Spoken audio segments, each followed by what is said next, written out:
दुकान घडोवन खोतीची आवय रस्त्यार लागीं सरता. पुताक पळोवन प्रेतीच्या काळीच तिचे फाफसून वेता. धन्यवाद आनी नमस्कार करता हांव तुका सुम्या जेजू क्रिस्ता.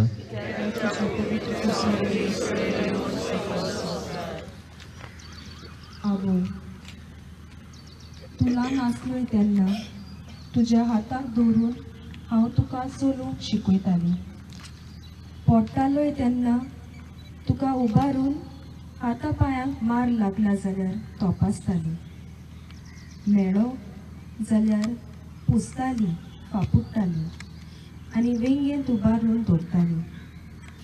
पूण आयज त्याच हातांची शक्ती उणी जाल्या आनी मोटव्यो जाल्यात आनी वेंग मोव जाल्या. एक एकदां तुज्या खाना वयलो कुरीस घेवचें शें दिसतालें.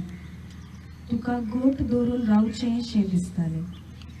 पूण हो लोक तुका चेडटालो आनी सोयीक तुजी फाट घेताले. देव मंदिरांत शिवावान बाकीत केल्लें त्या दिसा हांव एक तोर्सात म्हज्या काळजाक तोपताली आनी हांव ओगीच रावन आस्कार सुस्कार सोडून दुखी खोतीन रडटाली.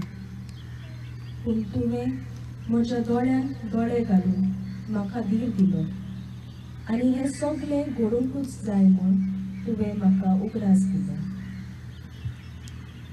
मागणे मोगाला जेजू, आमचे दूख कश्ट येतात तेन्ना आमी तुजेर शीं करता.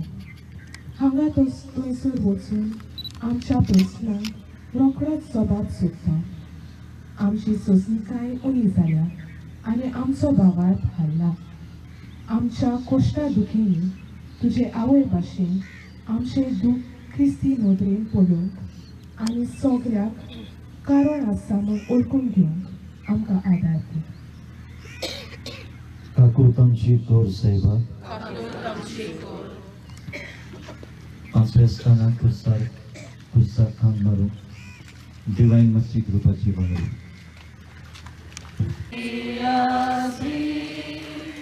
खुर्सा